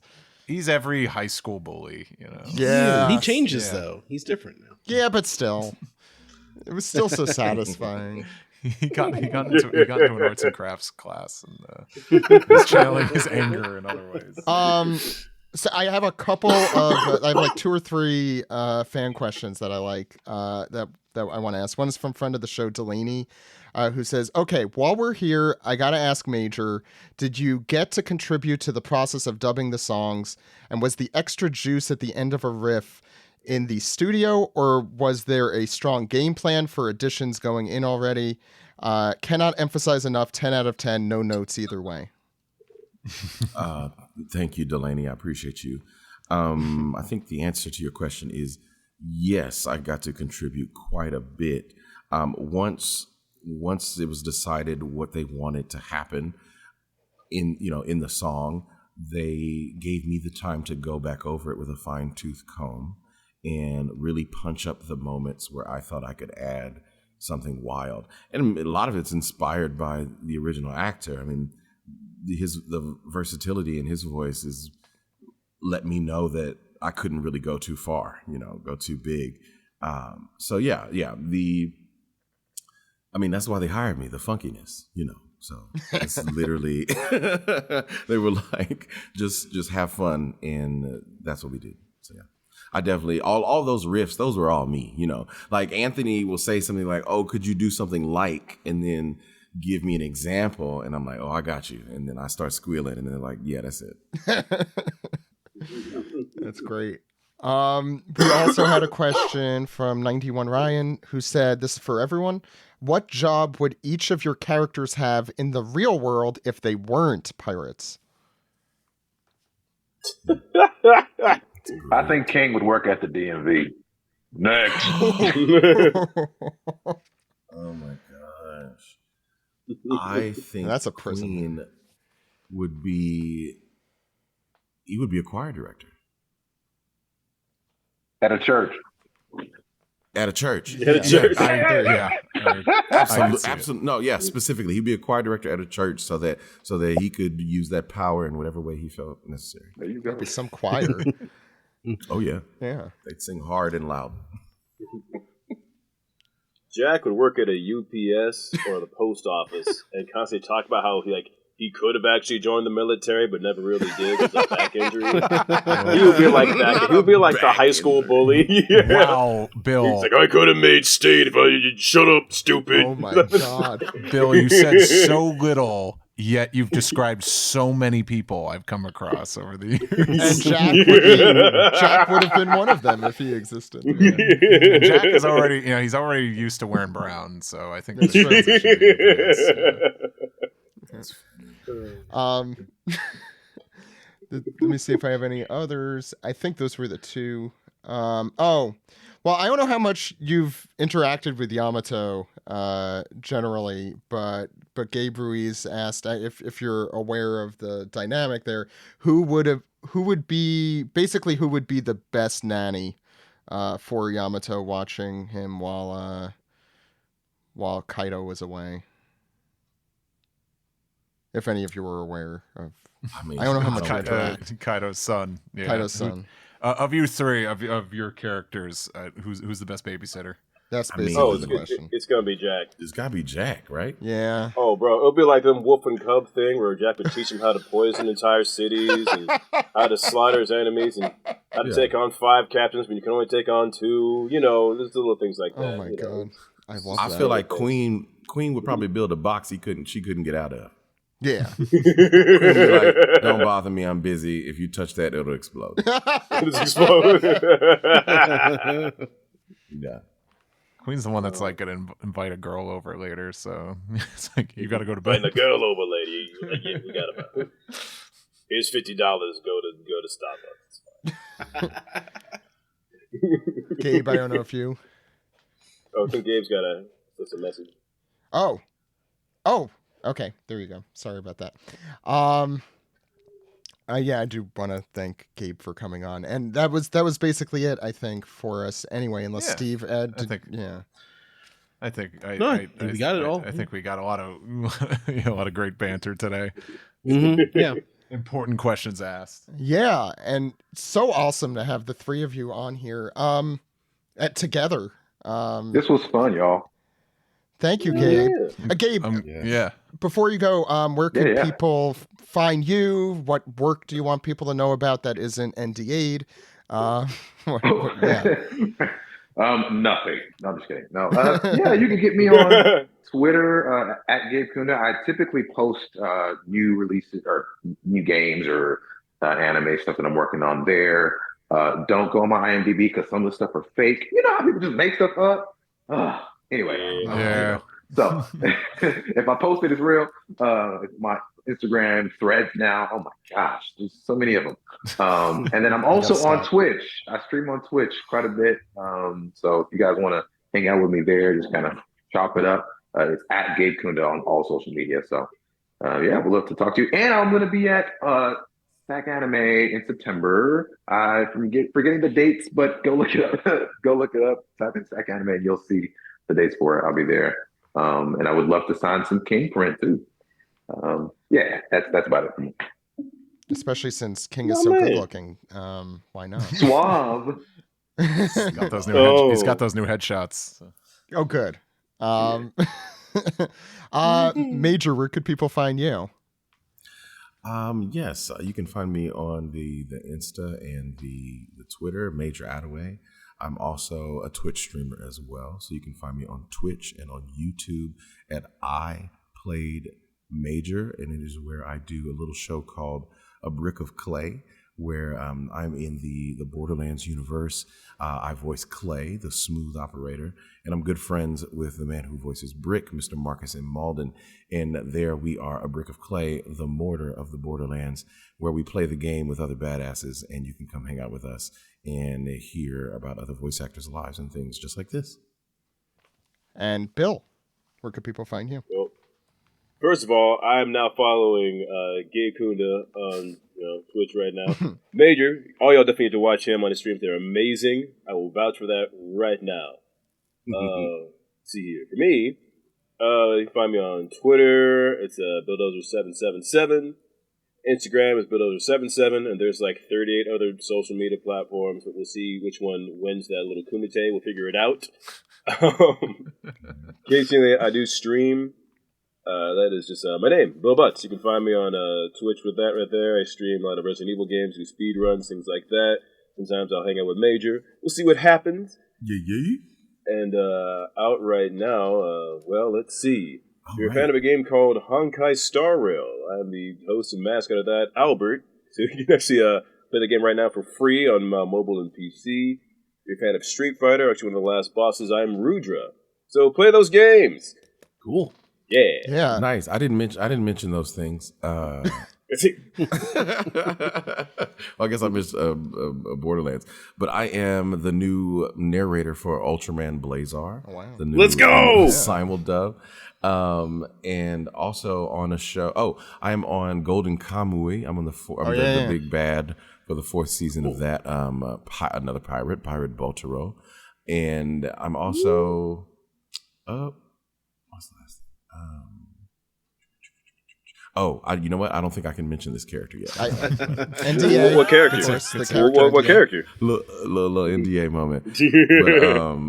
But I did mention the show earlier on, but that's because I've done a movie with them. But now I'm on the TV show, and I'll be able to announce that very soon. Awesome. Yeah. Bill, it just so happened that you're on our 777th episode of the podcast with that username too. It's perfect. Let's go. All 3 of you are lucky, and awesome, so awesome to have all 3 of you on. I wish we could do this again. I hope we can. I hope all 3 of your characters come back in some capacity together, so we can. Or you voice At 3. the very least, we get the 3 of you in person. Yeah. So we could prepare for the end of the world, I guess. Yeah.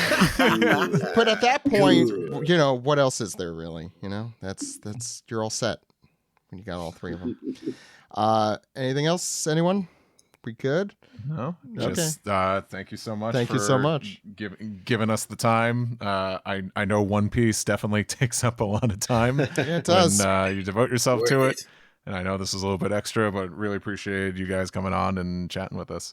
And Bill's trying to send funny photos or something. Much love. Thank you, Bill. Thank you, Rachel. Thanks, everybody. Thank you. This is the double anime recap for episodes 1067 and 1068. I'm your host Sam, and today with me we have none other than Edward. Yeah, it's me. Hey, it's good to be back on the anime recap. It's we're getting to the into the meat of this Wano conclusion. Mm-hmm. It's hard to believe that a conclusion is coming at all. Yeah, but we are on the heels of it. Yeah, catching up to it. And joining us today, we have Roku's own Steve Yurko. Yes, here I am living in my beautiful pink, magenta, and purple city. Is that you, Steve Roku? What's a Roku? You should tell him to make nicer remotes. Why, are they too confusing for you? Too small. Too small? I lose them. I mean, I know I got big hands, and like I prefer the the Duke Xbox controller, but I don't mind. I never had a problem with Roku's remote. And there's always many lag buttons on them. Too many buttons, I say, on remotes. They always lag for me. Anyway, we have episode 1067, To the New Era, Settled, The Determination of the Brats. The title card this week begins at 4 minutes 11 seconds, and we continue on with the follow-through of Kid and Law's big team-up attack. Kid's damned punk laser blast is in the process of pushing Big Mom through the floor. And I mean, you could stop right there. That's the entire episode. Big Mom is making a last-ditch effort to control the souls in the room with a soul pocus, life or slave. But Law is like, shut up. Re-room. Flashbacks to his old friend Cora, who once put him in a treasure box and said, I love you. Oh. And turned the audio off. And that is what Law's powers allow him to do. He just has the entirety of Cora's powers inside of his power, I guess. He surgically removes sound. It seems like it takes... Yeah, it seems pretty easy for him. I suppose it's akin to like Luffy summoning flames for the Red Hawk. I guess, yeah. I like Law's line here where he says, I bet your dying words will ring unpleasantly in my ears. Like, that's his reason for silencing her. It's a really cool thing to say, but it's also, I mean, it's a little edgelord for me. I mean, but it's law, so. Mm-hmm. Yes, so he's using his move, Silento. And, so yeah, she crashes through. She's falling through the various levels of the castle. She's calling for her homies, Hera, Prometheus, As we all do. Napoleon. Yeah, she's like, "Where are my homies at?" But no sound because Law turned the sound off. He hit mute. Yeah. Wasn't that the name of that Spider-Man musical that people almost got killed doing? What? Turn on the mute. Spider-Man, Turn off the dark. Yeah. Turn off the sound. Turn off the play. Wow, Ed. But yeah, call back to Rocinante, to Korra, which yeah, I didn't mind the anime, flashing back to this, because it's been ages. Mm-hmm. I think that was even in the manga. Like, there's a brief. I think like, so. hey, Yeah, remember Korra? He's back now. It's been a while since Oda drew him, so let's draw him again. So Big Mom is crashing through the floors, and she interrupts Yamato versus Kazenbo, just as Yamato is smacking the Kazenbo away, and like Big Mom kind of like lands on the freezing like firework bombs and stuff, and they like stick to her like they're like sticky grenades from like Halo or something. But yeah, she gets covered in grenades on accident, and big giant ice grenades, and she's falling through the floor some more. Kazenbo just burns out at this point, right? Kazenbo is sneaking off screen. Okay. And Momonosuke is still doing his Momonosuke thing, and he's reacting to the sight of Big Mom falling off into the distance. And that brings us to the eye catch of the episode. We come back, Big Mom still falling. She's talking to herself like, "Oh, I was this close to becoming king of the pirates. Ah, Roger, why'd you have to say that and inspire all these young ones to think that they could beat me?" And flashback to the flashbacks. The execution stage, yeah. Mm-hmm. So yeah, we get just like the whole classic Roger execution, announcing the One Piece or announcing his treasure. Just sort of plays out, and we come back and Zoro is just dead. He's just laying on the ground, bleeding out. Somehow less blood than he was on Thriller Bark. He's having flashbacks to his old friend, the Grim Reaper. That thing looks so cool. Yeah. Terrifying. We come back to the Raizo versus Fukurokuju fight, and they are just both engulfed in flames because they're both paralyzing each other and trying to out-tough the other. And that just kind of goes on until Fukurokuju falls. And Raizo is just kind of holding it in. He's on fire. I mean, he was more on fire than Fukurokuju was. He's just stronger, I guess. He's won the fight, but he has not put out the fire. He's still on fire, yeah. He's still on fire. And back to Big Mom falling again. She's still falling. She's wondering, yeah, she's got questions like, what is the One Piece? Wouldn't we like to know? Wouldn't we all? Relatable content. And she gets like the sad, like, chimey Strong World music as Big Mom is remembering, all of the important events in her life, like being a child and being an adult and being in Wano and having a bunch of unfortunate things happen to her in Wano specifically. And she's continuing to sort of like accost kid-in-law. And she's like, "Oh, you better not think this is enough to beat me." And like by this point, she's like fallen so much, she's like in the hole that Law's attack created last episode. and she's like falling into the molten lava under the earth. And then there's a big giant boom, except it's not a boom, it's a silent explosion right off in the horizon near the flower capital. But because it's silent, nobody in the flower capital pays it any mind. It's that scene of like, and I think they reused some of that really awesome animation from last week as well, from Henry's episode. Mm-hmm. And the narrator declares the fight over, and that Eustace, Captain Kidd, and Surgeon of Death Trafalgar Law are the winners. Mm. And Yamato and Momonosuke are reconvening, talking through the hole in the wall that has just been made through all the fighting and action and women falling through the floors. Projectile and emperors. Projectile emperors.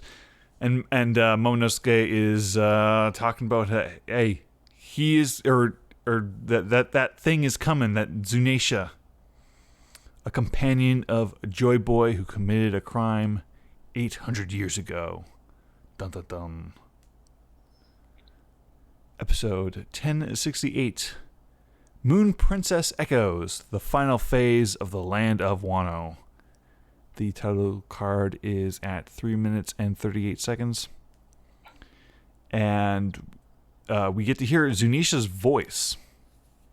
Is Zunisha supposed to be a female elephant? I don't know. I mean, I think males and females both have it, tusks, so I'm not sure if we know. No, oh God. Because I was wondering if they were doing like Moro and Princess Mononoke in the Japanese version. Steve, elephant expert here. Zunisha looks to be modeled after a Asian elephant, and the female Asian elephants tend to not have tusks. Oh, okay. I see. I'm pretty sure. No, because Zunisha spoke in Zou. Remember, spoke to Momo and Luffy. But did we hear a voice, or did we just see Momo and Luffy reacting to?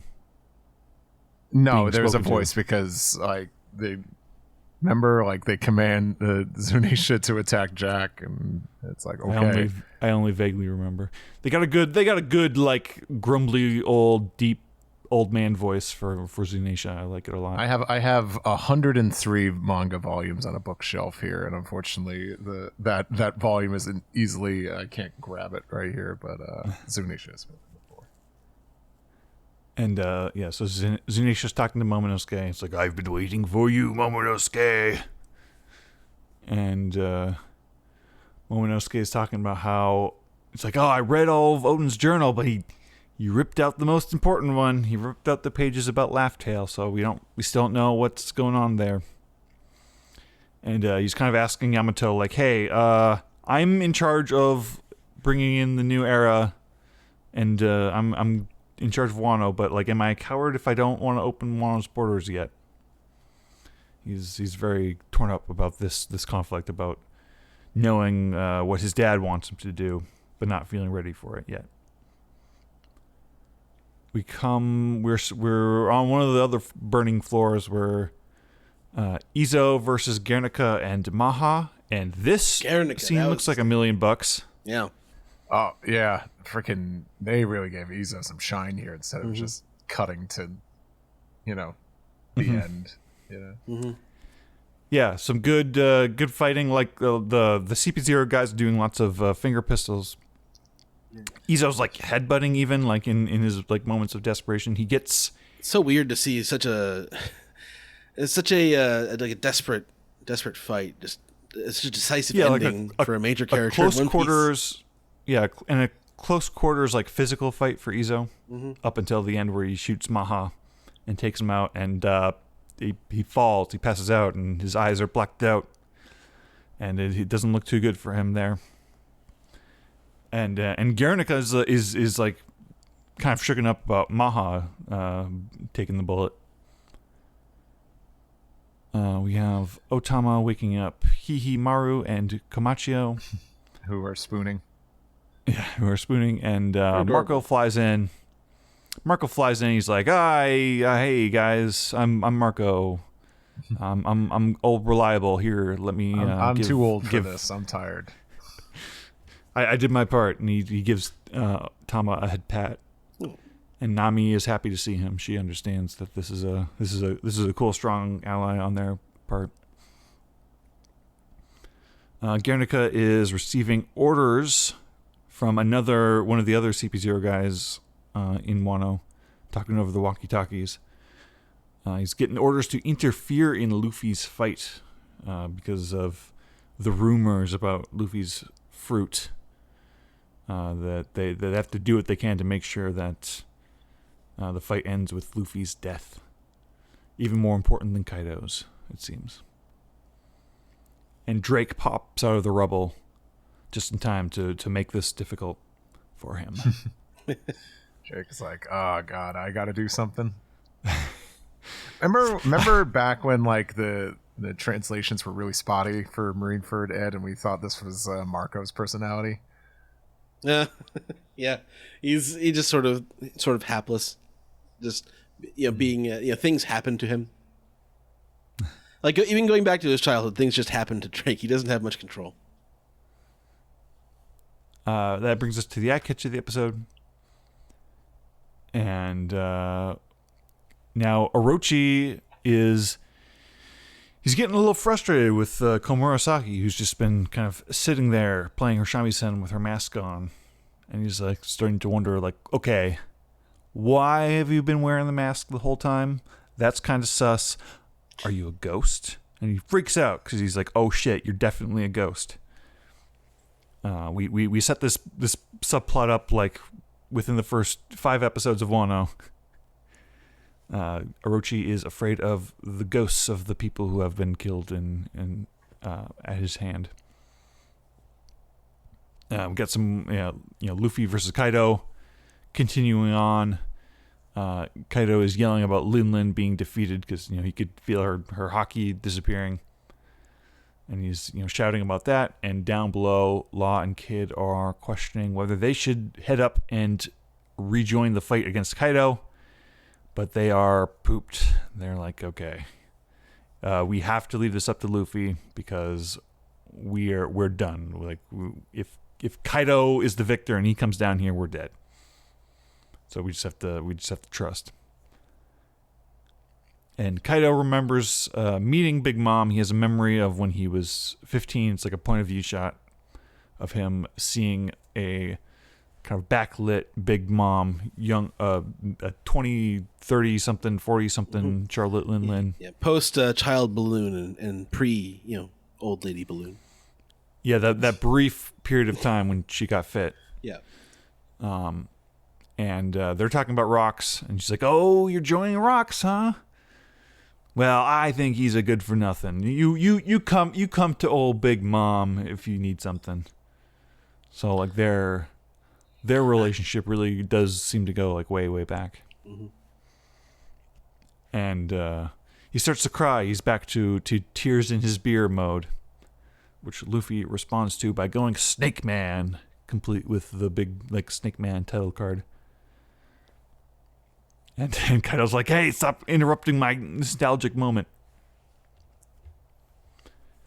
And Orochi gets trapped under like some fallen like beams and rubble and stuff.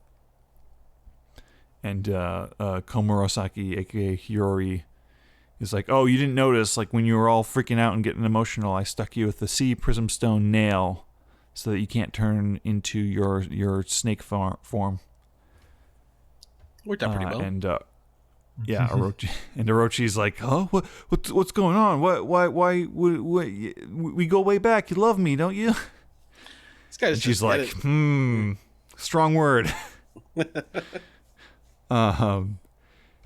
She's like, "Oh yeah, and by the way, this song that you really like that I'm playing, this song that you've always like complimented me on and thought was cool, well, it's called Moon Princess. And it is the song that my father, Kozuki Odin, enjoyed as well." And we get the flashbacks of young baby Hiyori practicing the shamisen, playing the song, and Odin's like, "Oh, it's a," he's like laying down. He's like, "Oh, it's a great song. You should play it at my funeral someday." And then I'm not gonna die. LOL. Yeah, he's being like overly coarse and upsetting his daughter, and she's crying throughout the day, Blaming it on the bath, sun. and she's still crying. I promise I will never die. Yeah, I promise I will never die. He's pulling the ace. He's doing the ace. I think we need to also pick what songs we want played at our funerals. Yeah. What, you haven't thought about it? Yeah, sometimes. Yeah, me too. Is Mark Morrison's Return of the Mac a little too much? I thought this. You die as you lived. I thought this scene was fantastic of her playing Moon Princess. We get the cool kind of glow, like sunset glow, which I think is like non-diegetic. It's just kind of for the moment, and we get the memory of Odin standing next to her, and the song's getting like really cool and like pumped up, and this is one of those like kind of anime exclusive things where like this shamisen song is like what we opened Wano on, right? Like it's been a running motif that we can strongly associate with like major points in the arc, and now it like kind of comes full circle. Like, okay, this is the moment that the whole like stage production contrivance of Wano, this is like what it was all building to. This is the cool moment that it was setting up. And if you think about it, if like just based on what we're presented here, it's just Luffy in his Snake Man form fighting Kaido. That's like that's what we're supposed to think the big moment is, and then the episode ends. Yeah, Luffy's pummeling Kaido. He's doing the Snake Man Gatling stuff. He's like, this is it.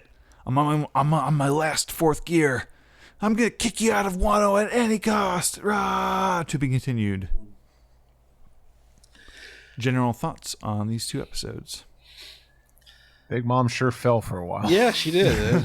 That was there was some cool looking animation in that, but and Mami Koyama had a very good performance, especially at the beginning of that, doing her like trying to take the people's souls and stuff. But once they quieted her down, I don't know, episode lost something. I really liked how when we got to the flashback with Kaido remembering young Big Mom, like Mami Koyama's performance is like distinctly different. Like it feels younger.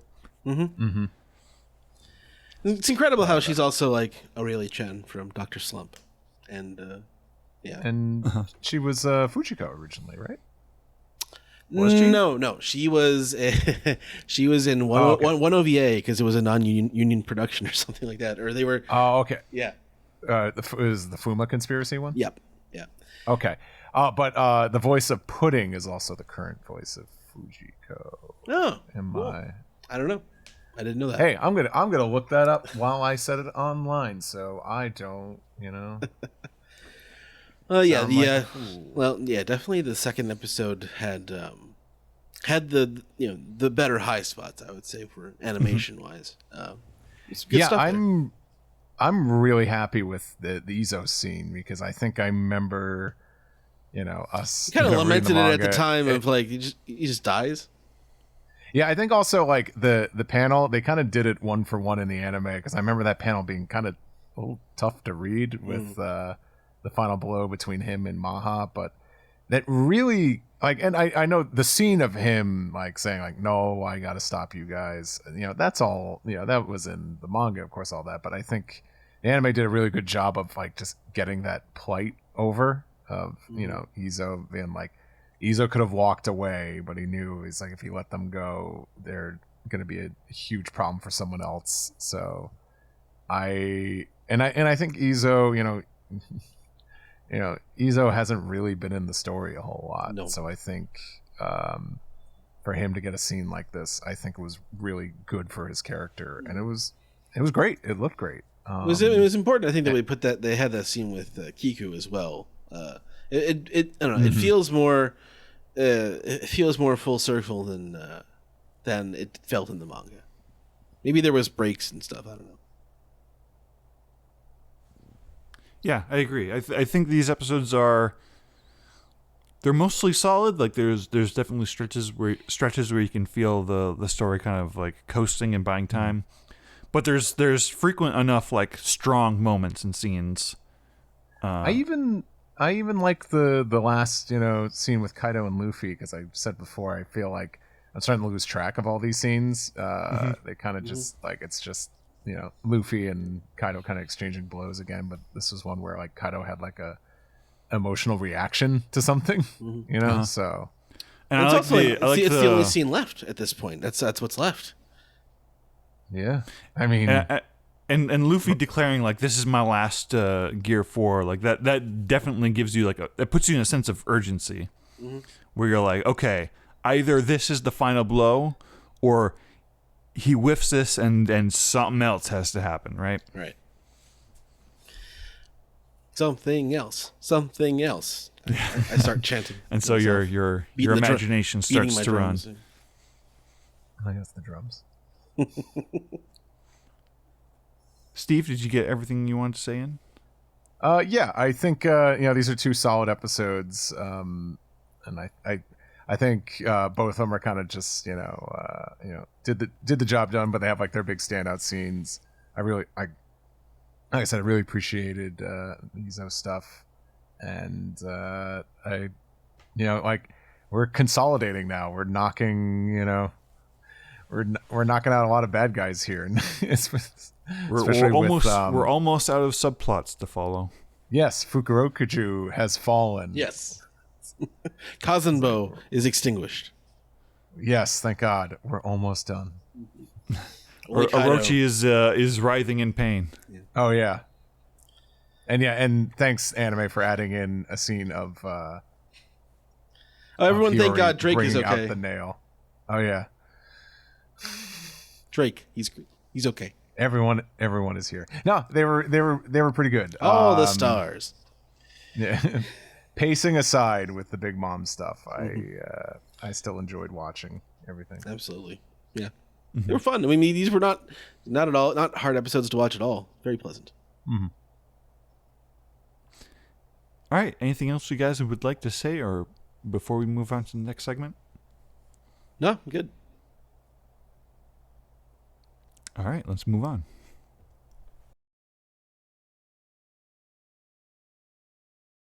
This has been the One Piece Podcast, episode 777 for July 10th, 2023. Huge thanks to Bill, Gabe, and Major, all of whom have the best names ever. They really classed up the joint this week. Oh my God, yeah. So good to have on. I hope to have them on again in the future. If those three ever, like that, but I was gonna say if they ever start a podcast, I would just put that on repeat and listen to that. But they have Twitch channels, so you can check those out. I think all three, or at least two. So yeah, please check those out. There were a couple of big things that actually happened in the One Piece world that I'd be remiss if we did not talk about.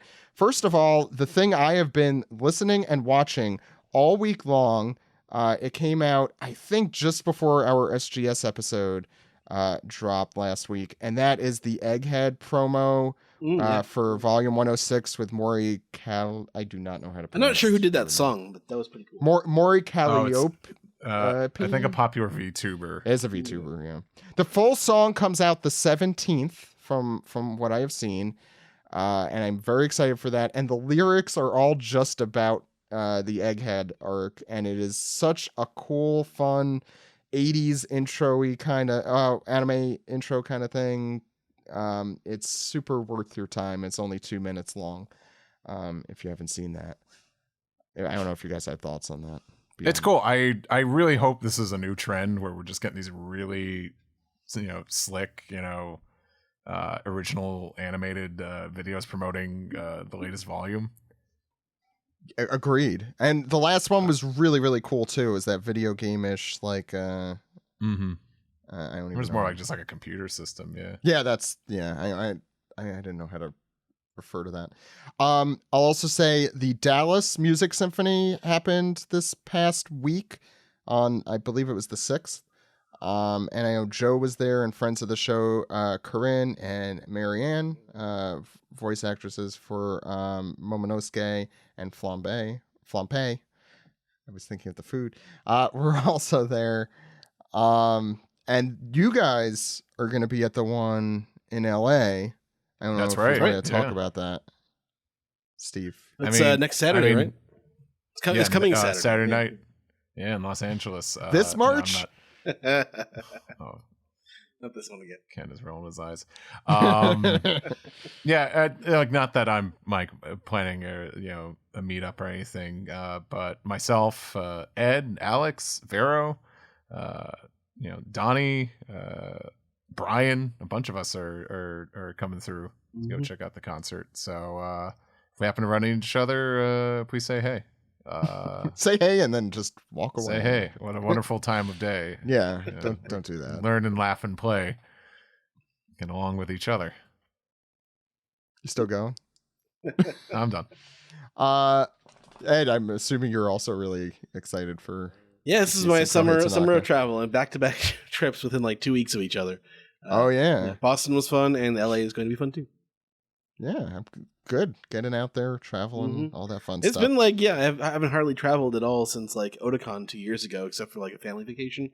That's, with small children, that's not the same. Yeah, I know that. Yeah. At least I don't have to take care of them. Yeah, it's fun. It is a lot. It is not a It's a different vacation. experience of traveling. It's not. It is an extremely different experience. I love the hell out of him, but wow. Anyway, I'll leave that there. Please check us out at Patreon at patreon.com/OnePiecePodcast. We just posted the latest 2 episodes exclusively first of the One Piece podcast role-playing game that Dan, I was going to say, is the pirate master for. So please check that out. I have also started, and this episode should be included, finally putting episodes of the One Piece podcast on YouTube. I am an old person who doesn't understand that people listen to podcasts on YouTube, because there's, it's all audio, but I know a lot of people out there do, and I want to make sure that we reach our fans and would-be fans out there on YouTube. So we're out there now. You could check out the last... Again. Yeah. Yes.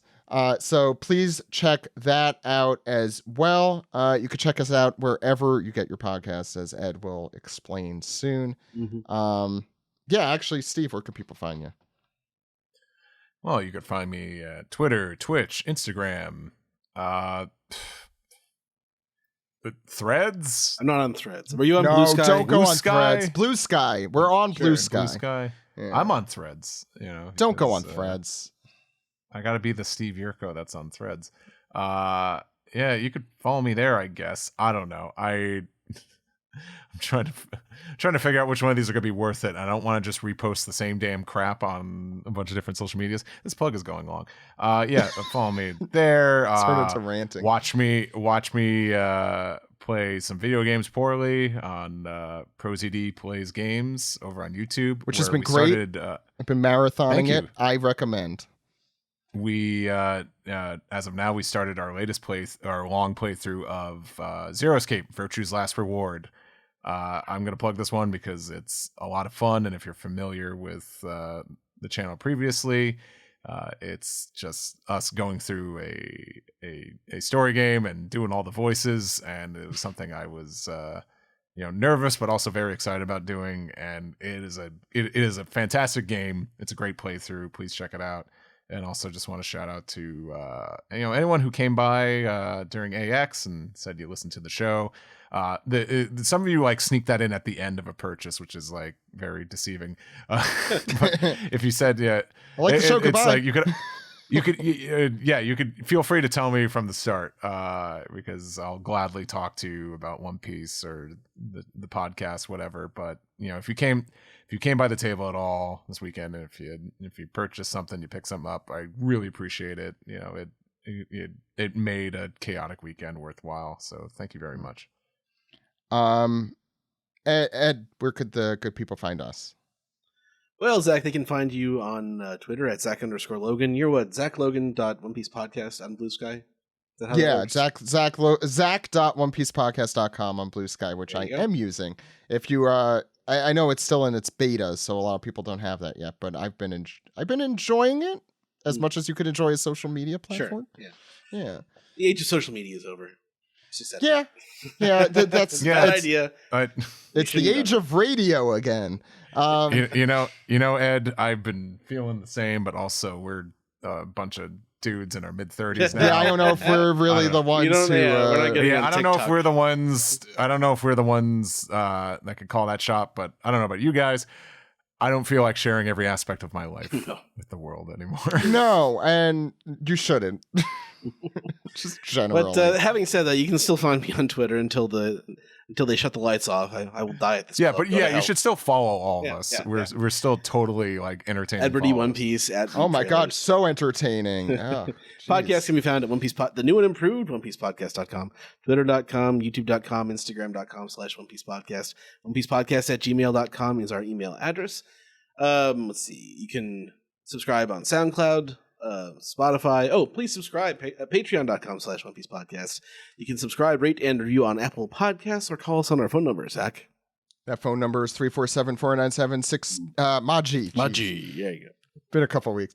That phone number again, 347-497-6254. Call anytime. With your questions, comments, theories, or why swashbuckling is exciting to you. Before we go, for those who stuck around for all the plugs and stuff, I want to make some announcements. We have some really cool guests coming up. We were just talking about ProZD plays games, not does games, like I ignorantly said weeks ago. God, I was such an idiot back then. But we have the sequel to ProZD Does Dallas. We have what? I don't. We have the predecessor for the Steve Yurko on the next episode, which will be Jay Perrier. You may know on social media. Now acclaimed author. You can check. So our next episode is going to be on a Tuesday because the manga comes out on a Monday because of something that's called Marine Day or Sea Day. It does not celebrate the Marines in One Piece. So don't get your Kobe flags out. I mean, Yom Kippur sounds so made up. Yeah, thank you. People are not going to know that Simpsons reference and think you're being a douche. Well, thank you for pointing out it was a Simpsons reference, so people now know it's a Simpsons reference. So then, that's why I did it for you. I helped you. We also have this. This is who's coming up the next few weeks. We have once again Ben. You may also know him as Ein. He's coming on the show with Jose Argumero, someone we haven't had on since like 2016, 15. But he's caught up with them. Yeah. He's caught up. Blowing my mind. We have hell froze over. We have Mel and T back on July 30th. We have Murphy on August 6th. And the announcement I have here to make, the announcement I'm making here today, speaking of voice actors, we're going to have the voice of Yamato, Michelle Rojas on August 13th. That week, Jump is also off. I'm assuming that's for Oban. I am not sure. So we'll have them on that week. Very excited for all of that. There's a lot more coming down the pike. And until next week, when we're coming back with the manga, yay! After a month, my name is Zach. My name is Ed. And my name is Steve. We'll see you next week with Chapter 1087. Goodbye, everyone. Bye-bye. I've missed the manga.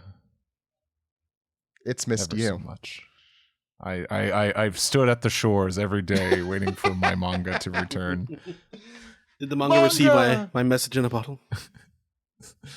Oh, just a manga chapter washes up in a bottle on the beach. No, it's just the color spread that's sending an SOS to the world in a bottle. It's a weekly Shonen Jump shoved into a wine bottle. And unfortunately, that would cork sink. Isn't enough to keep the seawater getting. Yeah, it would. That would sink straight to the bottom of the ocean. Okay. Well, it's not like what is it, Shonen Sunday, the one that FMA used to be. Find a good place to cut that out. Now it's just me. Yeah, Dan, none of this needs to be in. Now we're talking about the buoyancy of a weekly Shonen Jump magazine. Now, what's more buoyant? No, I'm done with that sentence. Buoyant or boring? I thought it was good. No, it wasn't. Cool.